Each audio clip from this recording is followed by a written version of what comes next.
അല്ല, ഇന്നത്തെ പത്രസമ്മേളനം തന്നെ ക്യാൻസൽ ചെയ്തിരിക്കുകയാണ്. കേരളം ഒന്നടങ്കം യഥാർത്ഥത്തിൽ രാഹുൽ രാജിവെക്കണം എന്ന ഡിമാൻഡിലേക്ക് എത്തിയിരിക്കുകയാണ്. പെരുമഴ പോലെ ഇതുപോലെ ഒരു സംഭവം സ്ത്രീപീഡനവുമായിട്ട് ബന്ധപ്പെട്ട് കേരളത്തിൻ്റെ ചരിത്രത്തിൽ ഇന്നേ വരെ ആരും കേൾക്കുകയോ ഇതിനു മുമ്പ് വാർത്തയാവുകയോ ചെയ്തിട്ടില്ല. അത്ര ഗൗരവതരമായ രീതിയിലുള്ള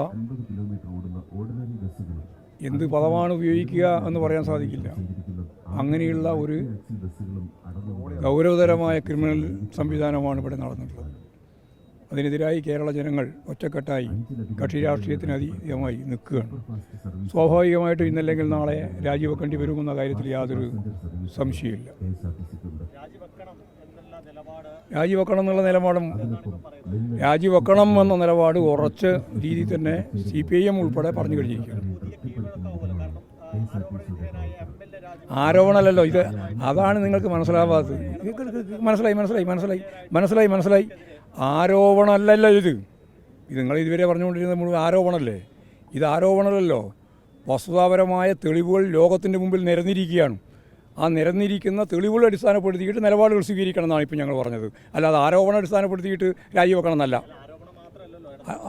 ആരോപണം മാത്രമേ ഉണ്ടായിരുന്നുള്ളൂ. കുറ്റപത്രം അത് കോടതി തെളിയിക്കട്ടെ, അത് കുഴപ്പമില്ല, നമുക്ക് അപ്പോൾ ആലോചിക്കാം.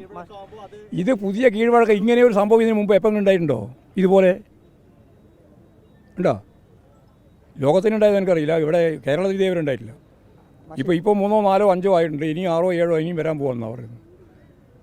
അതിൽ ഗർഭചിത്രം ഉൾപ്പെടെയുള്ള നിരവധിയായ കാര്യങ്ങളാണ് പുറത്തു വന്നിട്ടുള്ളത്, തെളിവായിട്ട് വന്നിട്ടുള്ളത്. ഇനി ആരോപണമായിട്ട് വന്നൊരു കടലാസ് വന്നതല്ല. അപ്പോൾ ലോകം മുഴുവൻ കണ്ടുകൊണ്ടിരിക്കുന്ന ഇത്തരത്തിലുള്ള തെറ്റായ നിലപാടിനെ, ക്രിമിനൽ സംവിധാനത്തെ ഇത് എങ്ങനെയാണ് ഇതിനൊക്കെ ഒരു മനുഷ്യനെന്ന രീതിയിൽ പറയാൻ പറ്റുക? അത്ര വൃത്തിഹീനമായ ഒരു നിലപാട് സ്വീകരിച്ചിട്ടുള്ള ഒരു MLA രാജിവെക്കല്ലാതെ വേറെ എന്ത് ചെയ്യണമെന്ന് താങ്കൾ പറയുന്നത്? അദ്ദേഹത്തിന് എങ്ങനെയാണ് ജനപ്രതിനിധി എന്ന രീതിയിൽ ജനങ്ങൾക്ക് ഇടയിൽ ഇറങ്ങാൻ സാധിക്കുക? ഈ പറഞ്ഞതും കേട്ടതും മുഴുവൻ മനസ്സിലാക്കിയിട്ട് പിന്നെ എങ്ങനെയാണ് ഒരു MLAക്ക് രംഗത്തിറങ്ങി പ്രവർത്തിക്കാൻ സാധിക്കുക? അതുകൊണ്ട് അദ്ദേഹത്തെ സഹായിക്കാൻ നല്ലത്, അദ്ദേഹത്തെ വ്യക്തിപരമായിട്ട് തന്നെ സഹായിക്കാൻ നല്ലത് രാജിവെക്കുന്നതാണ്. അതാണ് കാര്യം. പക്ഷേ KPCCയുടെ വർക്കിംഗ് പ്രസിഡന്റ് കൂടിയായ വടകര MP ഇത്ര വലിയൊരു വിഷയത്തിൽ, സമൂഹം മുഴുവൻ എതിരായി നിൽക്കുന്ന വിഷയത്തിൽ പ്രതിരോധം തീർത്ത് രംഗത്ത് വരുന്ന കാഴ്ച അല്ല. ഇത് ത്രിമൂർത്തികളാണല്ലോ ഇതിലുള്ളത്. ഇവർക്ക് 3 ആൾക്കും ഇതിൽ കൃത്യമായ ബന്ധമുണ്ട്. ഷാഫി പറമ്പിലുണ്ട്, അതുപോലെ തന്നെ രാഹുലുണ്ട്, VD സതീശനുണ്ട്.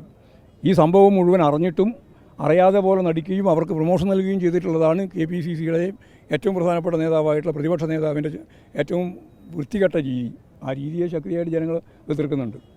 അത് കോൺഗ്രസിൻ്റെ അകത്ത് തന്നെ, CPIM ഇടതുപക്ഷ പാർട്ടികൾ മാത്രമല്ല, കോൺഗ്രസിൻ്റെ അകത്ത് തന്നെ അതിശക്തിയായിട്ടുള്ള വിമർശനവും അതുപോലെ തന്നെ ശക്തിയായ രീതിയിലുള്ള ഈ രാജിവെക്കണം എന്നുള്ള ആവശ്യവും ഉയർന്നു വരികയാണ്. അതുകൊണ്ടാണ് ഞാൻ ആദ്യം പറഞ്ഞത് കോൺഗ്രസ് തീരുമാനിക്കട്ടെ എന്ന് പറയുമ്പോൾ കോൺഗ്രസ് തീരുമാനിക്കുന്നില്ല എന്ന് തീരുമാനിച്ചപ്പോഴാണ് ജനങ്ങൾ മുഴുവൻ ശക്തിയായിട്ട് മുമ്പോട്ടേക്ക് വന്നിട്ടുള്ളത്.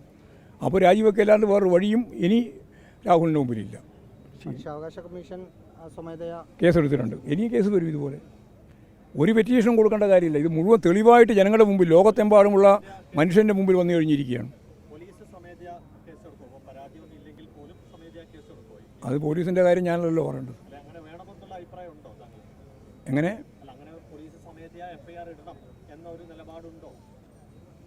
സ്വമേധയാ FIR ഇടണം എന്ന നിലപാട് നമ്മൾ ഇതുവരെ പറഞ്ഞിട്ടില്ല. അല്ല, അതാ ഞാൻ പറഞ്ഞത്, ഇതുവരെ പറഞ്ഞിട്ടില്ല.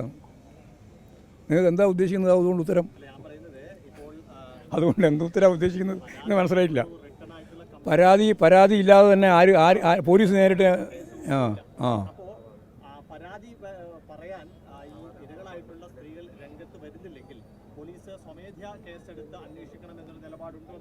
ചരിത്രത്തിൽ ഇന്നേ വരെ ഇതുപോലെ പീഡനവുമായിട്ട് ബന്ധപ്പെട്ട് സ്ത്രീകളുടെ പരാതികൾ ഓരോന്നോരോന്നായിട്ട് TV വന്ന ഏതെങ്കിലും സംഭവം കേരളത്തിൽ ഇതിനു മുമ്പ് ഉണ്ടായിട്ടുണ്ടോ?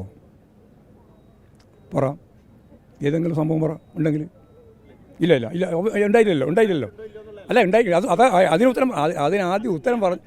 എൻ്റെ സുഹൃത്തെ, നിങ്ങൾ ആരെയോ സഹായിക്കാൻ വേണ്ടി, നിങ്ങൾക്ക് പരസ്യമായി സഹായിക്കാൻ പറ്റാതെ കൊണ്ട് ആരെയോ സഹായിക്കാൻ വേണ്ടിയിട്ടുള്ള പരോക്ഷമായ ചോദ്യമാണല്ലോ ചോദിച്ചുകൊണ്ടിരിക്കുന്നത്. ആ പരോക്ഷമായ ചോദ്യത്തിൻ്റെ ഭാഗമായിട്ടാണ് ഞാൻ പറഞ്ഞത്. ആരോപണം ഞാൻ പറഞ്ഞില്ലേ, നിങ്ങൾ ഈ ഇടയ്ക്കിടയ്ക്ക് ഇങ്ങനെ ആരോപണം എന്ന് പറഞ്ഞുകൊണ്ടിരിക്കുന്നുണ്ട്. തെളിവുകളാണല്ലോ മുമ്പിൽ ഇറങ്ങി വന്നുകൊണ്ടിരിക്കുന്നത്. എന്ത് പിന്നെ ആരോപണം എന്ന് പറയുന്നത്? ആ ചോദ്യം വളരെ കറക്റ്റായ ചോദ്യമാണ്. എന്നാൽ അതിനടിസ്ഥാനപ്പെടുത്തിയുള്ള നിലപാട് ഗവൺമെൻറ് സ്വീകരിക്കുമെന്ന് പ്രതീക്ഷിക്കാം.